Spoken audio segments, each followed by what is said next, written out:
Hey friends, welcome to my channel. Friends, आपको पता है फ्लैश अलर्ट आईफोन में कैसे रखते हैं? गाइस, बहुत लोगों को नहीं पता है। फ्लैश अलर्ट आईफोन में ऑलरेडी सेटिंग्स में ही दिया गया होता है। तो आज मैं वही बताना होगा कैसे आप कर सकते हो। ओके, तो सबसे पहले आपको कुछ नहीं करना है, सेटिंग्स में जाना है और नीचे जाना है। ओके, नीचे जाए जनरल में, देन आपको दिख जाएगा इधर, आपको देख सकते हैं ये ऑप्शन पे चॉइस करना है, देख सकते हैं दिस वन। ओके, इसे ऑन कर लेना है, इसको ओपन कर लेना है, देन आप नीचे जाएंगे, देन देख सकते हैं एलईडी फ्लैश फॉर अलर्ट्स, तो इसको ऑन कर लेना है। ओके, देन आपको इधर दो ऑप्शंस मिल जाएंगे। एक फ्लैश ऑन साइलेंट देगा, तो वो ऑन कर लेते हो, साइलेंट पे भी आपका फ़ोन फ्लैश देगा, बट साइलेंट पे ज़्यादा करके ना रखते, नहीं रखते कोई भी। ओके, देन हम कॉल करके ट्राई करेंगे। ओके गाइस, मेरे पास सेकंड फ़ोन है तो मैं उससे कॉल कर रहा हूँ।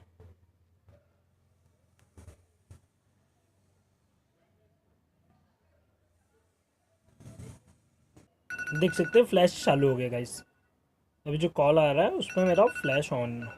ओके, और फ़ोन चालू रहेगा तो फ्लैश नहीं जलेगा गाइस। मीन्स आप फ़ोन यूज़ कर रहे हो, कोई नोटिफिकेशन आ रहा है तो जब भी फ्लैश नहीं जलता है।